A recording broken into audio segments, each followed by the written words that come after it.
जय हिंद सभी को। चलिए शुरू करते हैं आज क्लास। हम लोग कल की हम लोगों की क्लास कहाँ तक पहुँच चुकी थी? एक मिनट जरा आप बताइएगा ध्यान से। कल हम लोगों की क्लास तंत्रिका तंत्र हम लोग कंप्लीट कर चुके थे। आज तंत्रिका तंत्र के आगे हम लोगों को पढ़ना है। तो अगर आप लोगों ने पिछले वीडियो ना देखे हो तो पहले एक बार वो वीडियो जा करके देख लीजिएगा, इसके बाद आगे आएंगे तो आपको आगे के वीडियो ज़्यादा बेहतर समझ में आएंगे। उम्मीद है आपको सारी चीज़ें बहुत बढ़िया समझ में आ रही होंगी और हम लोग अब आज अपनी क्लास आगे कंटिन्यू करते हैं। सबसे पहले कुछ चीज़ों का ध्यान रखिएगा, जैसे कि जितनी भी क्लासें हो चुकी हैं उन सबको बहुत बढ़िया से पढ़ लीजिएगा, बहुत जल्दी प्रैक्टिस भी शुरू करने वाले हैं। दूसरी बात, अब आपका आज हम नया टॉपिक उठा रहे हैं आपके तंत्र से ही संबंधित। तो पहले तंत्र समाप्त कर लेते हैं, इसके बाद चलेंगे प्लांट किंगडम में यानी पादप में, पादप जगत जिसको आप बॉटनी भी में पढ़ते हैं। अभी फिलहाल हम लोग जूलॉजी के बारे में बात कर रहे हैं। दूसरी एक खास बात आप लोग याद रखिएगा कि जितने भी वीडियो 20 तारीख तक के डाले गए हैं, वो 20 तारीख तक के जितने भी वीडियो पड़े हैं उन सबको आप बहुत बार बार जो भी नोट्स बनाना हो आप उनको अच्छे तरीके से नोट्स बना लीजिएगा, नोट डाउन कर लीजिएगा, क्योंकि 20 तारीख तक के वीडियो जितने भी होंगे वो सारे वीडियो हटा दिए जाएंगे। इसके बाद 20 तारीख से आगे आपके नेक्स्ट 2 या 3 तारीख तक के वीडियो आपके ग्रुप में रहेंगे। इसके बाद नेक्स्ट मंथ में वो वीडियो भी हट जाएंगे। तो मंथ बाय मंथ ये वीडियो हटते रहेंगे। तो पिछले वीडियो को बहुत अच्छे तरीके से पढ़ के और उनके नोट्स बना लीजिएगा, आप लोग इस बात का ध्यान रखिएगा। तो चलिए आज हम लोग शुरुआत करते हैं और हम लोगों का आज का टॉपिक क्या रहेगा? तो आज का टॉपिक हमारा रहेगा श्वसन तंत्र। इंग्लिश में बोलते हैं रेस्पिरेटरी सिस्टम। रेस्पिरेटरी सिस्टम के बारे में आज हम लोग पढ़ेंगे। तो पहले एक हेडिंग डाल दीजिएगा, श्वसन तंत्र या रेस्पिरेटरी सिस्टम, जल्दी से डाल लीजिएगा। शुरुआत करते हैं क्लास की।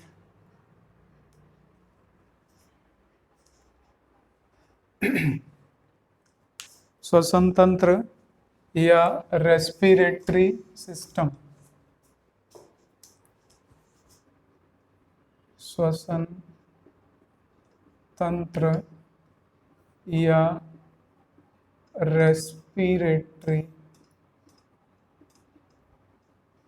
सिस्टम। आज हम लोग श्वसन तंत्र के बारे में बात करेंगे। सबसे पहली चीज आती है, ये श्वसन है क्या? श्वसन आप लोग सोच रहे होंगे कि श्वसन का मतलब होता है सांस लेना और वहीं से श्वसन की क्रिया पूरी हो जाती है और श्वास ले लेने से मात्र से। देखिए, श्वसन एक पूरी प्रक्रिया है। श्वसन सांस ले लेने मात्र कोई नहीं कहा जाता। श्वसन वह प्रक्रिया है, अगर आप डेफिनेशन लिखना चाहें तो इसकी डेफिनेशन भी लिख सकते हैं कि श्वसन वह क्रिया है जो पचे हुए भोजन के माध्यम से हमारे शरीर को पचे हुए भोजन की ऊर्जा उपलब्ध कराती है। तो आप अगर लिखना चाहें तो लिख सकते हैं। और पचा हुआ भोजन किस रूप में होगा? ग्लूकोज के रूप में हो सकता है। मोस्टली हम लोग इसको किस रूप में पढ़ते हैं? ग्लूकोज के रूप में। तो कोष्टक में लिख लीजिएगा, पचे हुए भोजन से ऊर्जा में परिवर्तित करना, ये किसका कार्य है? तो ये श्वसन तंत्र का कार्य है।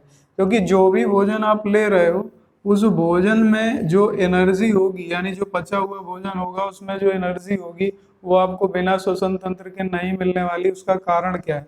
जैसे आप लोग ग्लूकोज के बारे में हम आपको बता चुके हैं। ग्लूकोज का सूत्र बता दीजिएगा जल्दी से।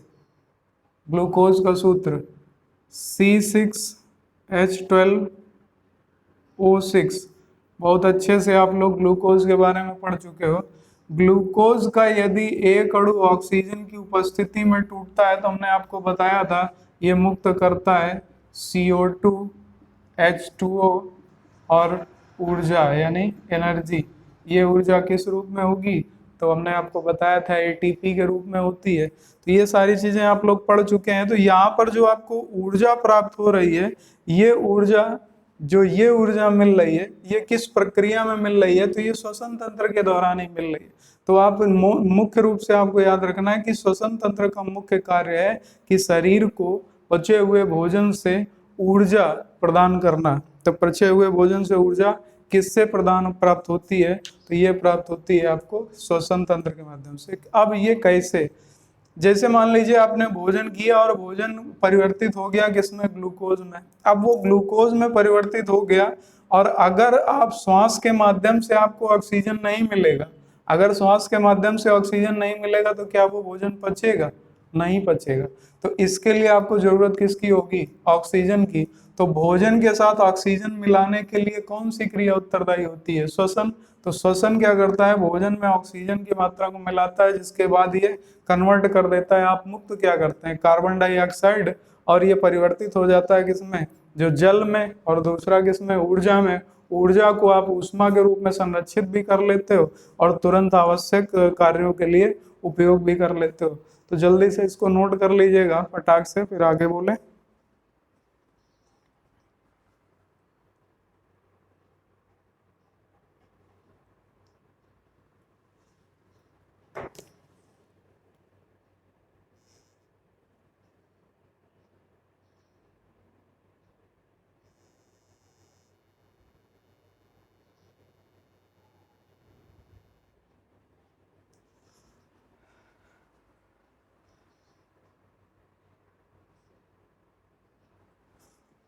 उम्मीद है आप सबको यहाँ तक बात समझ में आ रही होगी।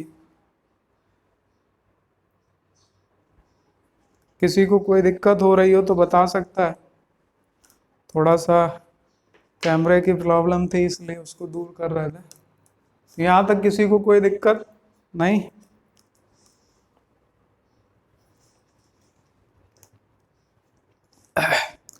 अब बात आती है कि श्वसन कितने प्रकार का होता है। श्वसन कितने प्रकार का होता है?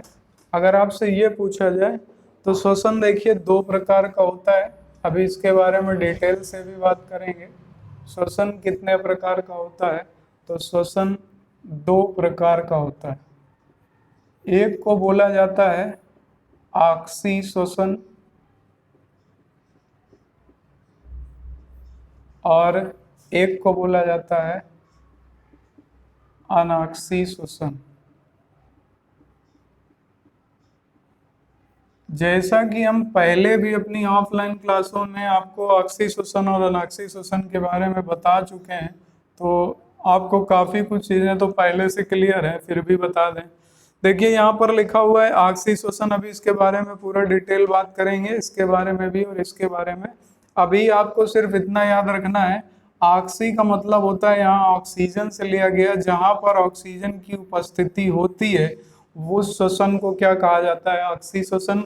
और जहाँ पर ऑक्सीजन की अनुपस्थिति होती है, यानी ग्लूकोज का यदि कोई अणु ऑक्सीजन की अनुपस्थिति में टूटता है, तो अगर अनुपस्थिति यानी ये एब्सेंट होगा, ये नहीं होगा, तो वो क्रिया क्या कहलाएगी?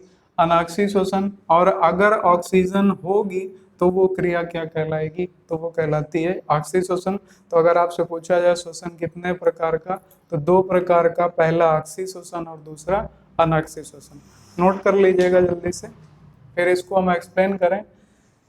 देखिए इसको एक्सप्लेन करने के पहले हम कुछ वन लाइनर पॉइंट, जैसे आपसे क्वेश्चन पूछे जाते हैं, उन टॉपिक्स को पहले क्लियर कर दें, इसके बाद हम इसको एक्सप्लेन करना शुरू करते हैं। ये बहुत अच्छा टॉपिक भी है और बहुत लंबा टॉपिक भी है, और इससे क्वेश्चन भी बहुत पूछे जाते हैं।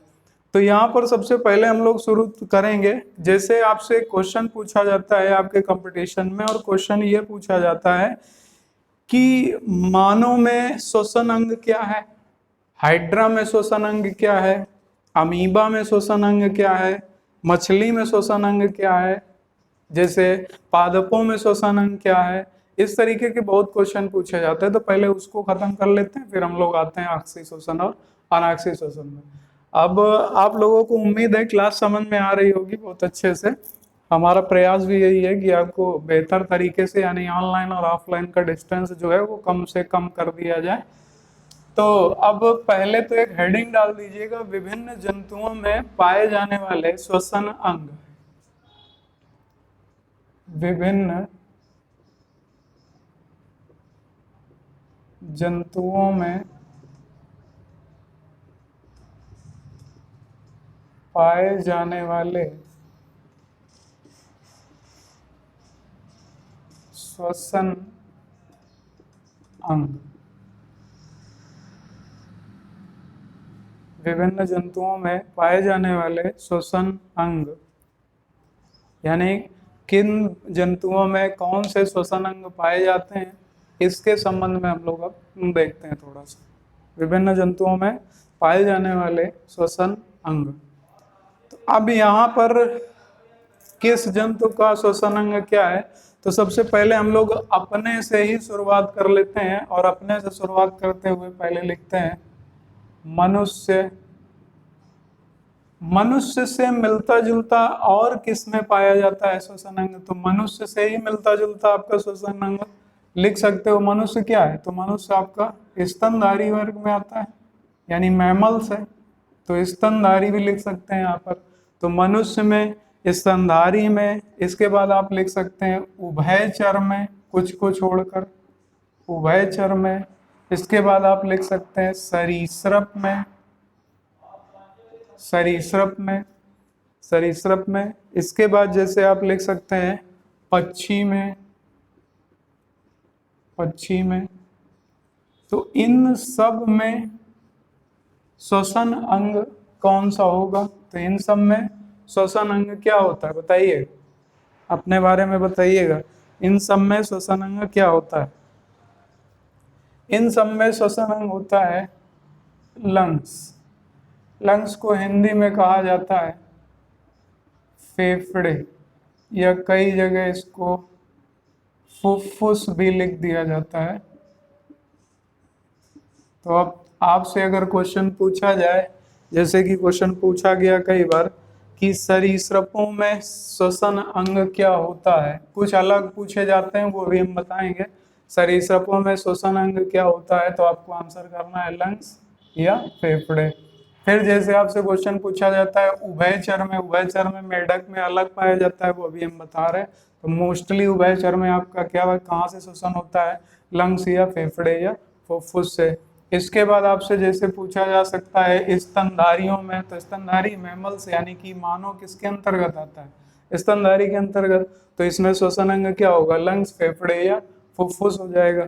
तो पहला समझ में आ गया होगा। अब जरा दूसरा, क्योंकि आपके एग्जामिनर ने एक चेंजमेंट कर दिया है, यानी आपके परीक्षाओं में एक चेंजमेंट आया है बहुत बड़ा, उसमें मानवों से रिलेटेड तो पूछा ही जाता रहा है अभी तक, लेकिन अब जंतुओं को ज्यादा हाईलाइट कर दिया गया, जिसमें सबसे पहले अब हम लोग कुछ अन्य इम्पोर्टेंट भी देख लेते हैं। जैसे कि अगला आप ले सकते हो हाइड्रा, बहुत इंपॉर्टेंट है हाइड्रा, और इसी के साथ आप लिख सकते हो अमीबा। हाइड्रा और अमीबा को काफी बार पेपरों में पूछा गया है कि हाइड्रा और अमीबा में श्वसन अंग क्या होता है। तो इसमें आप लिख सकते हो कि हाइड्रा और अमीबा में श्वसन अंग शरीर की सतह से होता है, शरीर की सतह से होता है, यानी सरफेस एरिया से, शरीर के सरफेस से होता है। और ये किस प्रकार का होता है, तो इसको आप लिख सकते हैं ये विसरण की क्रिया से होता है। विसरण को इंग्लिश में कहा जाता है डिफ्यूजन।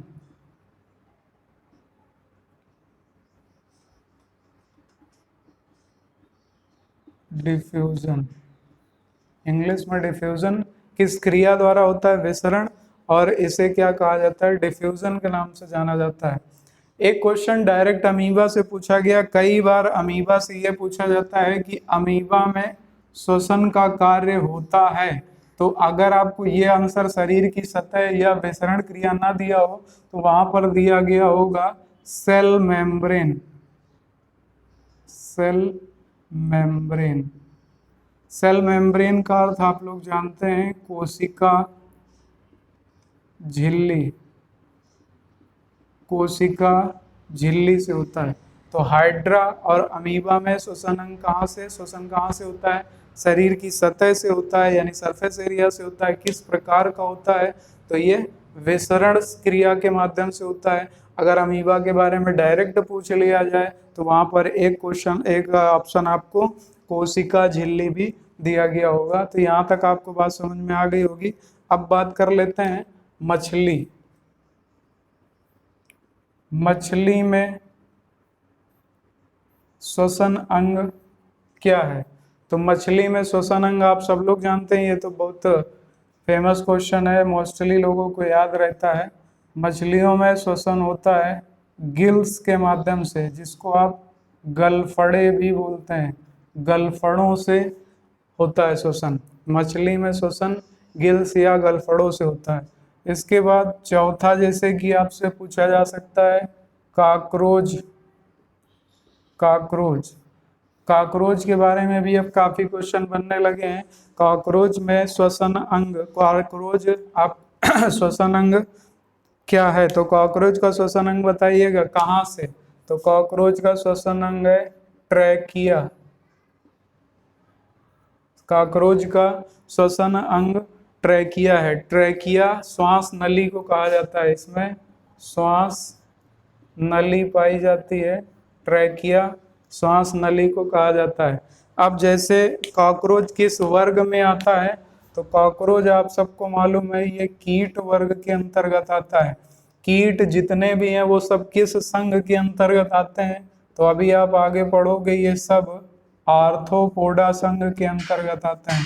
और एक क्वेश्चन और पूछा जाता है कि जंतु जगत का सबसे बड़ा संघ कौन सा है, तो जंतु जगत का सबसे बड़ा संघ कौन सा है, आर्थ्रोपोडा। ये भी नोट कर लीजिएगा, जंतु जगत का सबसे बड़ा संघ कौन सा है, तो जंतु जगत का सबसे बड़ा संघ आर्थ्रोपोडा। कीट किस संघ में आते हैं, तो कीट आपके आर्थ्रोपोडा संघ के अंतर्गत आते हैं। नोट कर लीजिएगा जल्दी से, फिर आगे कंटिन्यू करें।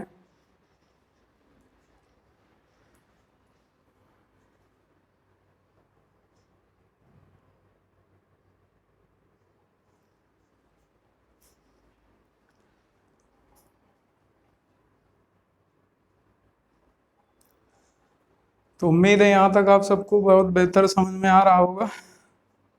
अब मोस्ट इम्पॉर्टेंट अगली बात कर लेते हैं। तो सबसे पहला हम लोग एक बार रिवाइज कर लेते हैं, मनुष्य या स्तनधारी या उभयचर या सरीसृप में श्वसन अंग या पक्षी में श्वसन अंग क्या है, लंग्स, फेफड़े या फुफ्फुस। इसके बाद हाइड्रा या अमीबा में शरीर की सतह या सरफेस। इसके बाद अमीबा में सेल मेम्ब्रेन या कोशिका झिल्ली। मछली में तो गिल्स या गलफड़े, सभी लोगों को मालूम है। इसके बाद कॉकरोच में, तो कॉकरोच में आपका ट्रैकिया या श्वास नली। अगला कॉकरोच किस वर्ग में आता है, ये कीट वर्ग में आता है, अभी इसके बारे में भी देखेंगे। कीट वर्ग में आता है, किस संघ में, कीट जितने भी हैं सब आर्थ्रोपोडा संघ में आते हैं। और जंतु जगत का सबसे बड़ा संघ कौन सा है, आर्थ्रोपोडा संघ है। अब हम थोड़ा सा स्पेस बनाएंगे।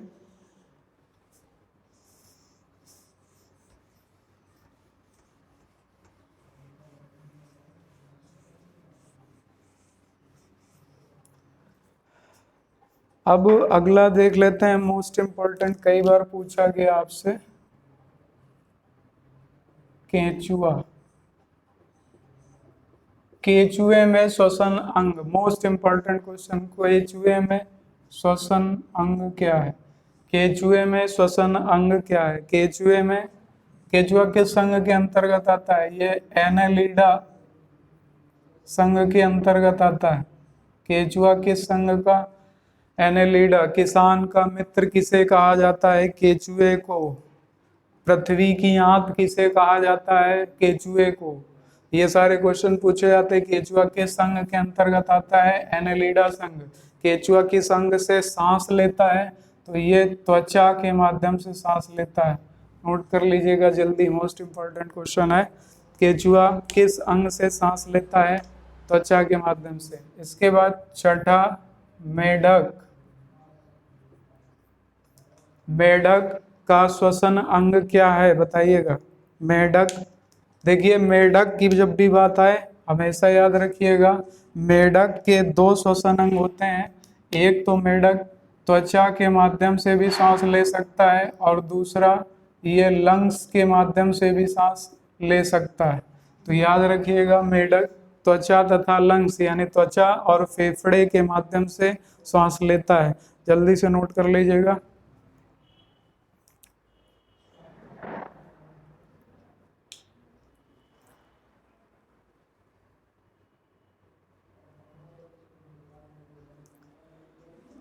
तो यहाँ तक मेरी समझ में किसी को दिक्कत नहीं आई होगी। अब एक और बात कर लेते हैं, सातवां, बिच्छू, स्कॉर्पियो। बिच्छू का श्वसन अंग क्या है? बिच्छू का श्वसन अंग क्या है? तो बिच्छू में जो श्वसन अंग पाया जाता है इन्हें कहा जाता है बुक लंग्स। बुक लंग्स, या हिंदी में बोलेंगे तो इनको पुस्त फुफ्फुस कहा जाता है। पुस्त फुफ्फुस, पुस्त फुफ्फुस, नोट कर लीजिएगा, बुक लंग या पुस्त फुफ्फुस।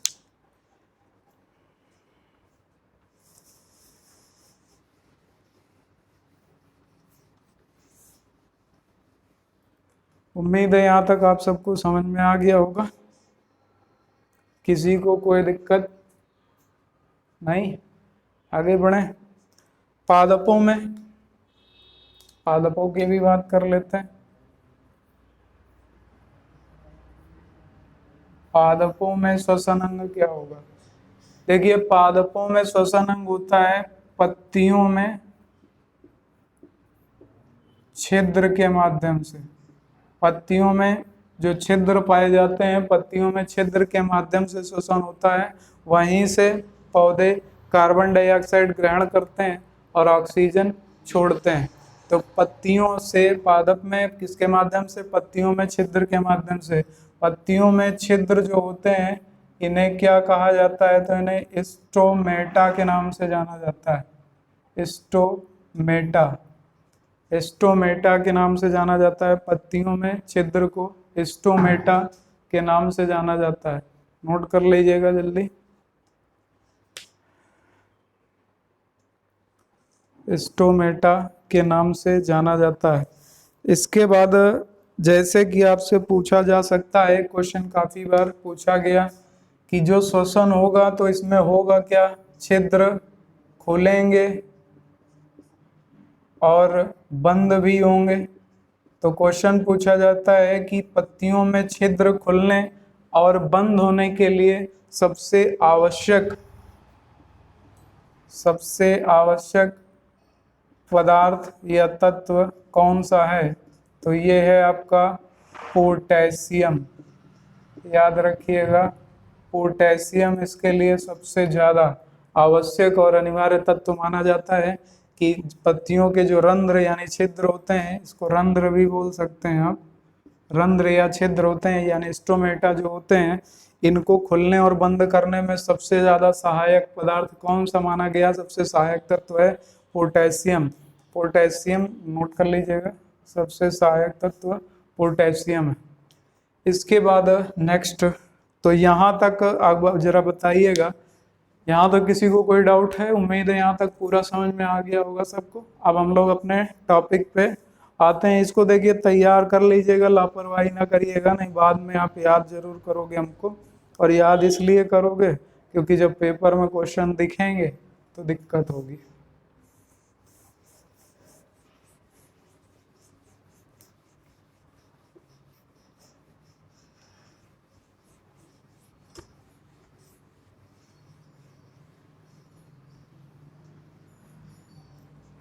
अब बात आती है, जैसे कि हम लोग बात कर रहे थे श्वसन कितने प्रकार का होता है। तो श्वसन की क्रिया हमने बताया आपको दो प्रकार की होती है। एक को कहा जाता है ऑक्सी श्वसन और एक को कहा जाता है अनाक्सी श्वसन।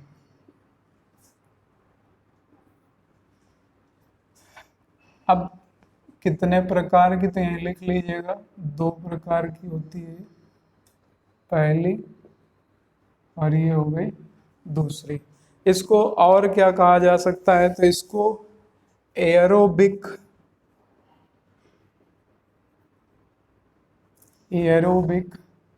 रेस्पिरेशन और इसको नॉन एरोबिक रेस्पिरेशन या अनएरो रेस्पिरेशन कहा जा सकता है। अब हमने बताया, जैसा कि आप सबको मालूम है, कि ये जो होगा ये ऑक्सीजन की उपस्थिति में होगा। जहाँ पर ऑक्सीजन की मात्रा पर्याप्त उपलब्ध होगी तो ये क्रिया वहाँ पर होगी, जबकि अनाक्सी श्वसन में ऑक्सीजन उपलब्ध न होने की अवस्था में होता है। जैसे आप बहुत ज़्यादा गहराई पर चले जाओ तो ऑक्सीजन कम होने लगती है, बहुत ज़्यादा ऊंचाई पर चले जाओ तो भी ऑक्सीजन कम होने लगती है। तो वहाँ पर क्या होने लगता है, वहाँ पर किण्वन की क्रिया होने लगती है, यानी अनाक्सी श्वसन होने लगता है। तो इसलिए उसे क्या कहा जाएगा, ऑक्सीजन की उपस्थिति में होगा तो ऑक्सी श्वसन और अनुपस्थिति में होगा तो अनाक्सी श्वसन इसे कहा जाएगा। इसके बाद एक क्वेश्चन और बनता है कि जो अनाक्सी श्वसन है ये किस स्थिति में होगा, या आपका क्वेश्चन पूछा जा सकता है कि अनुकूल स्थिति में कौन सी क्रिया होती है। तो जहाँ पर ऑक्सीजन की अनुकूल स्थिति होती है या अनुकूल स्थिति में कौन सी, तो लिख सकते हैं आप, ये अनुकूल स्थिति में और ये प्रतिकूल स्थिति में, प्रतिकूल स्थिति में होती है। इसके बाद क्वेश्चन पूछा जा सकता है विकसित जीवों में कौन सी पाई जाती है श्वसन की क्रिया। तो विकसित जितने भी जीव हैं उन सभी जीवों में कौन सी पाई जाएगी, तो उसमें पाई जाती है ऑक्सी श्वसन। जबकि अविकसित जीवों में कौन सी पाई जाएगी, तो अविकसित जीवों में आपकी अनाक्सी श्वसन पाई जाएगी। अब यहाँ पर मतलब आता है अविकसित जीवों से आपका तात्पर्य क्या है। तो देखिए, हमने कई बार आपको बताया कि जब पृथ्वी की उत्पत्ति हुई और पृथ्वी जब जीवों के रहने योग्य बनी, यानी जो आग का गोला था ठंडा हुआ और जब पृथ्वी पर जीवन की उत्पत्ति हुई, तो सबसे पहले जीव मुख्य रूप से ऑक्सीजन पर निर्भर नहीं हुआ करते थे। ऑक्सीजन पर निर्भर नहीं हुआ करते थे, यानी जो प्रारंभिक जीव आए प्रकृति में वो ऑक्सीजन पर निर्भर नहीं थे। लेकिन कुछ क्रमों के बाद हमारी निर्भरता, या बोल सकते हैं प्रकृति में आए जीवों की निर्भरता ऑक्सीजन की ओर होने लगी।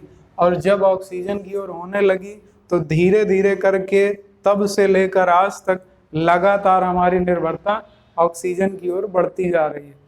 अब क्वेश्चन यहाँ से ये बनता है कि ऑक्सीजन पर निर्भरता के आधार पर ही विकसित और अविकसित का विभाजन हुआ। तो पहले जैसे कि कुछ जीव आए आपके नीलहरित शैवाल पहले वो जीव थे जिन्होंने पृथ्वी पर ऑक्सीजन का स्थिरीकरण किया और ऑक्सीजन पर अपनी निर्भरता व्यक्त करी।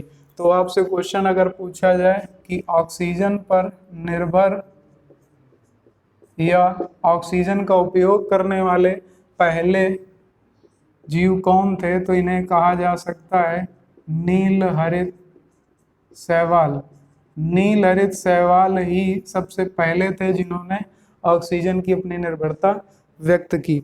तो पहले के समय में, यानी अगर आपसे पूछा जाए कि प्राचीन काल में या प्राचीन समय में, या पूछा जाए पृथ्वी के प्रारंभ या पृथ्वी पे जीवन के प्रारंभ के समय, तो पृथ्वी पे जीवन का जब प्रारंभ हुआ तब उस समय कौन सी क्रिया पाई जाती थी? तो उस समय आपसी शोषण की क्रिया पाई जाती थी। जबकि वर्तमान में कौन सी प्रक्रिया है? तो वर्तमान में आप बोल सकते हैं कि वर्तमान में आपसी श्वसन की क्रिया पाई जाती है। उम्मीद है बहुत अच्छे से समझ में आ रहा होगा। अगर आ रहा हो तो चलिए हम लोग आगे क्लास को बढ़ाते हैं। इसके बाद जैसे कि आपसे क्वेश्चन पूछा जा सकता है कि इसके उदाहरण हम लोग क्या ले सकते हैं? तो इसके उदाहरण में आप लिख सकते हो पादप, लिख सकते हो जंतु, लिख सकते हो मानव, लिख सकते हो, कुछ भी लिख सकते हो। जितने भी इस समय वर्तमान में जिनमें भी सजीव हैं, जीवन पाया जा रहा है, मोस्टली यानी बहुतायत का जीवन आपसी श्वसन पर ही निर्भर है। जबकि अगर आपसे इसमें बात करी जाए तो इसका टॉपिक थोड़ा सा बड़ा है, हम स्पेस क्रिएट करेंगे यहाँ पर, तो आप लोग जल्दी से नोट कर लीजिएगा। और यहाँ पर अगर हम लोग उदाहरण से लें तो इसका उदाहरण हम लोग पहले लिख लेते हैं। तो इसका उदाहरण आप मान सकते हो ईस्ट को आप खमीर भी बोल देते हो। ये एक प्रकार का कवक होता है। तो इस पर निर्भरता किसकी है? ईस्ट, खमीर या कवक की। इसके एग्जाम्पल, और इसका एग्जाम्पल आपका हो गया पादप, जंतु या मानव। नोट कर लीजिएगा।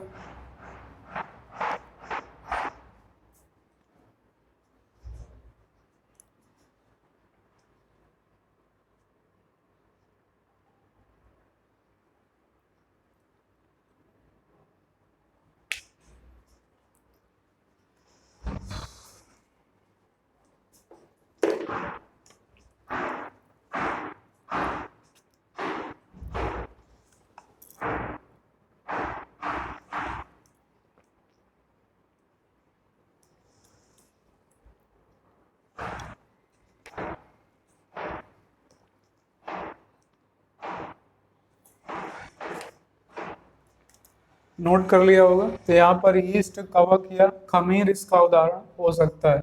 अब हम लोग इस टॉपिक को थोड़ा सा आगे बढ़ते हैं।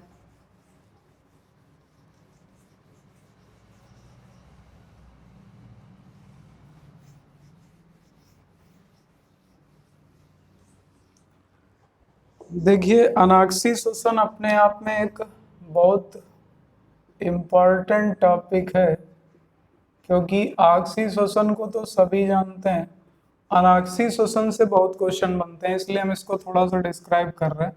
जैसे कि बात आई थी अभी ईस्ट की, ईस्ट इसका उदाहरण है किसमें किस प्रकार का श्वसन पाया जाता है। तो इसमें अनाक्षी श्वसन यानी रिडक्टिव प्रकार का श्वसन या अपचायक प्रकार का श्वसन पाया जाता है।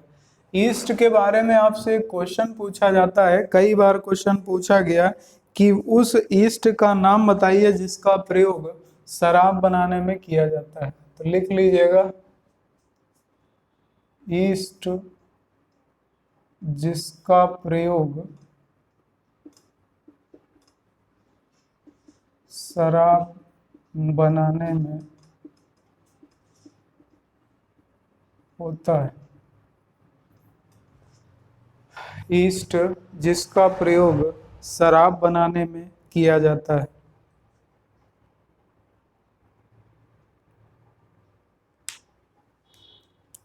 इसका नाम है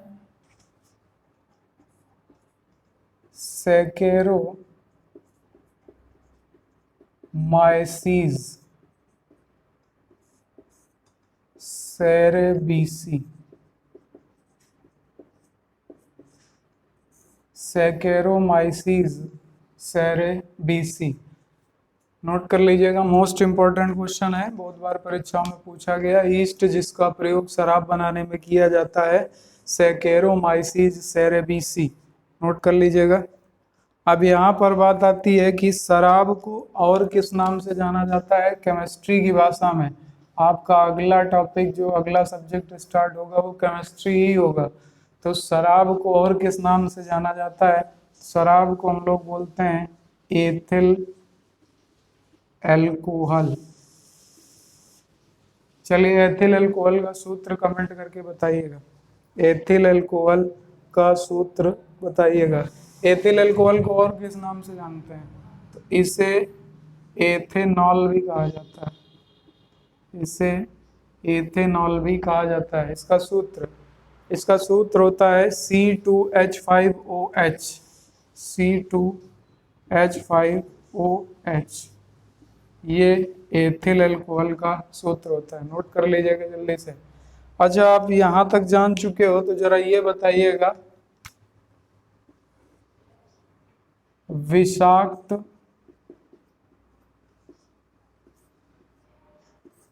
शराब या जहरीली शराब किसे कहा जाता है? विषाक्त शराब या जहरीली शराब किसे कहा जाता है? आप लोगों ने देखा होगा कई बार लोग जो है अपने घरों में बना लेते हैं शराब, और घरों पर बनाते समय उसमें कई चीज़ों का ध्यान नहीं रखा जाता, जिसके कारण वो शराब जहरीली हो जाती है। तो जहरीली शराब को किस नाम से जाना जाता है, या जहरीली शराब पीने के कारण कई लोगों की मृत्यु तक हो जाती है? आपने देखा होगा अक्सर इस तरीके की घटनाएं आती हैं। जहरीली शराब को किस नाम से जाना जाता है, बताइएगा। ये तो नॉर्मल हो गई एथिल अल्कोहल या एथेनॉल या C2H5OH इसका सूत्र होता है। याद रखिएगा, विषाक्त शराब को मेथिल अल्कोहल कहा जाता है, मेथिल अल्कोहल कहा जाता है। इसी का दूसरा नाम क्या है? तो इसका दूसरा नाम होता है मेथेनॉल। इसका सूत्र जल्दी से बताइएगा, इसका सूत्र क्या होगा? तो इसका सूत्र अगर आप लिखना चाहते हो तो लिख लीजिएगा, CH3OH।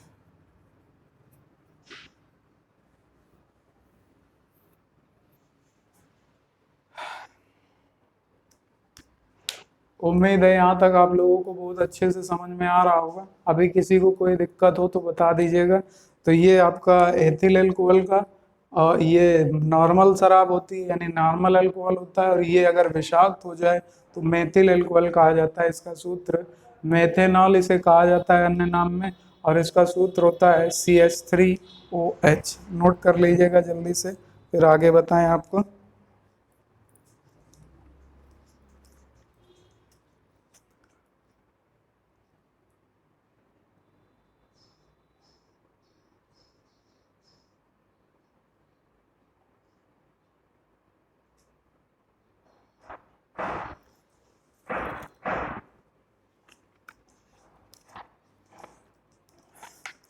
यहीं पर हाँ एक क्वेश्चन और बताइएगा, शराब बनाने की क्रिया को क्या कहा जाता है?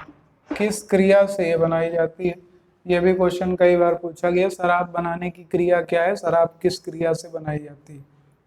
देखिए, इस क्रिया को किण्वन कहा जाता है। किण्वन इसलिए कहा जाता है क्योंकि ऑक्सीजन की अनुपस्थिति होती है। इंग्लिश में इसी को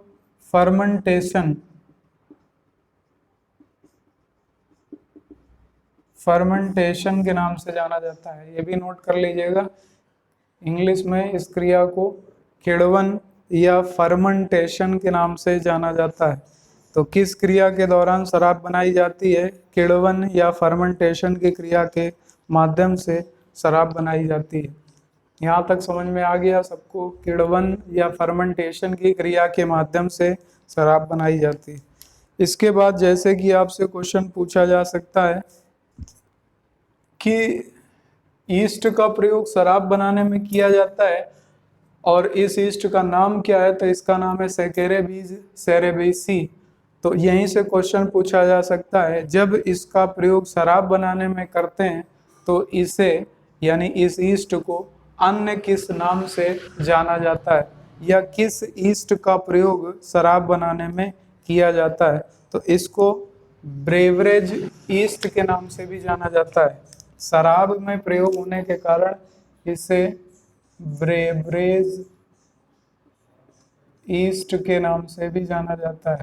तो क्वेश्चन डायरेक्ट भी पूछा जा सकता है, ब्रेवरेज ईस्ट का प्रयोग किस में किया जाता है? तो ब्रेवरेज ईस्ट का प्रयोग शराब बनाने में किया जाता है। और ब्रेवरेज ईस्ट किसे कहा जाता है? सैकेरोमाइसीज सेरेबीसी को ही ब्रेवरेज ईस्ट कहा जाता है। अब दूसरी बात कर लेते हैं। देखिए, ये जो ईस्ट है शराब बनाने में जिसका प्रयोग कर रहे हैं, सैकेरेबीज सेरेबीसी, इसी ईस्ट का प्रयोग, इसी ईस्ट का प्रयोग आपका एक काम में और किया जाता है। इसका प्रयोग आपका ब्रेड बनाने में भी किया जाता है। अगर आपसे पूछा जाए ब्रेड बनाने में किस ईस्ट का प्रयोग किया जाता है, तो सैकेरोमाइसीज सेरेविसी का प्रयोग किया जाता है ब्रेड बनाने में। इसी को आप लिख सकते हो केक बनाने में, इसी को आप लिख सकते हो पेस्ट्री बनाने में। तो इन सब बनाने में आपका कौन सा ईस्ट प्रयोग किया जाता है? सैकेरोमाइसीज सेरेविसी। नोट कर लीजिए, काफी अच्छा क्वेश्चन है। यह क्वेश्चन आपसे पूछा जा सकता है बेकरी उद्योग में कौन से ईस्ट का प्रयोग किया जाता है, तो इसी का प्रयोग बेकरी निर्माण में भी किया जाता है, यानी बेकरी से संबंधित चीजों को बनाने में भी इसका प्रयोग किया जाता है। अब इसका प्रयोग बेकरी में भी किया जाता है तो इसे बेकरी ईस्ट या बेकर्स ईस्ट भी कहा जाता है। बेकरी में इसका प्रयोग होता है इसलिए इसे बेकर्स ईस्ट भी कहा जाता है। तो नोट कर लीजिएगा, ये सारे क्वेश्चन पूछे गए हैं और जब पूछे जाते हैं तो हम लोगों को समझ में नहीं आता ये क्वेश्चन कहाँ से पूछे गए। तो यहाँ से सारी चीज़ें आपकी क्लियर हो गई कि शराब का मुख्य रूप से बनाने में प्रयोग होने वाला ईस्ट सैकेरोमाइसीज सेरेविसी, इस ईस्ट का प्रयोग करके शराब बनाई जाती है। और मुख्य रूप से शराब का सूत्र या शराब को क्या कहा जाता है, तो एथिल अल्कोहल या इसी को एथेनॉल कहा जाता है। सूत्र क्या होता है? C2H5OH इसका सूत्र होता है। इसके बाद विषाक्त शराब को क्या कहा जाता है, तो उसे मेथेनॉल या मेथिल अल्कोहल कहा जाता है। उसका सूत्र क्या होता है? CH3OH होता है। अब शराब बनाने में इस ईस्ट का प्रयोग करते हैं इसलिए इस ईस्ट को बेवरेज ईस्ट भी बोल देते हैं। शराब बनाने की क्रिया को क्या कहा जाता है, तो इसे किण्वन या फर्मेंटेशन के नाम से जाना जाता है। अगला क्वेश्चन आपसे बन सकता है कि बेकरी उद्योग में किस ईस्ट का प्रयोग करते हैं, तो बेकरी उद्योग में भी इसी ईस्ट का प्रयोग करते हैं। बेकरी उद्योग में ये आपकी ये सारी चीजें आ जाती हैं, यानी ब्रेड, केक, पेस्ट्री। अब अगली बात आती है कि बेकरी उद्योग में इसका प्रयोग होता है इसलिए इस ईस्ट को एक नाम और दिया जाता है, इसे बेकर से ईस्ट भी कहा जा सकता है। आपसे क्वेश्चन पूछा जा सकता है निम्न में से किस ईस्ट को बेकर से ईस्ट के नाम से जाना जाता है, तो ये जाना जाता है आपका सैकेरोमाइसीज सेरेविसी को। तो यहाँ तक उम्मीद है आप सबको समझ में आ गया होगा, नोट कर लीजिएगा। अब यहाँ तक हम लोग समझने के बाद नोट कर लीजिए, यहाँ तक हम लोगों ने आज कंप्लीट कर लिया। कल हम आपको इसी के आगे कंटिन्यू करेंगे और अनाक्सी शोषण से और क्या क्या क्वेश्चन बनते हैं कल वो बताएंगे। कल की क्लास भी आपकी बहुत इंपॉर्टेंट होने वाली है। कल काफी क्वेश्चनों के बारे में आप जानोगे। कल हम मानव का पूरा श्वसन तंत्र किस तरीके से काम करता है, कितने भाग होते हैं, कहाँ पर कौन सी क्रिया होती है, श्वसन कैसे होता है, फेफड़े से संबंधित और क्या क्या पॉइंट आपकी परीक्षा में पूछे जाते हैं, तो कल उनसे संबंधित सारी बातें करेंगे। अगर आपको क्लास अच्छी लगी हो तो कमेंट जरूर कर दीजिएगा। उम्मीद है सब कुछ समझ में आ गया होगा आज की क्लास में। ठीक है, आज के लिए हम लोग यहीं तक रखते हैं। जय हिंद, वंदे मातरम।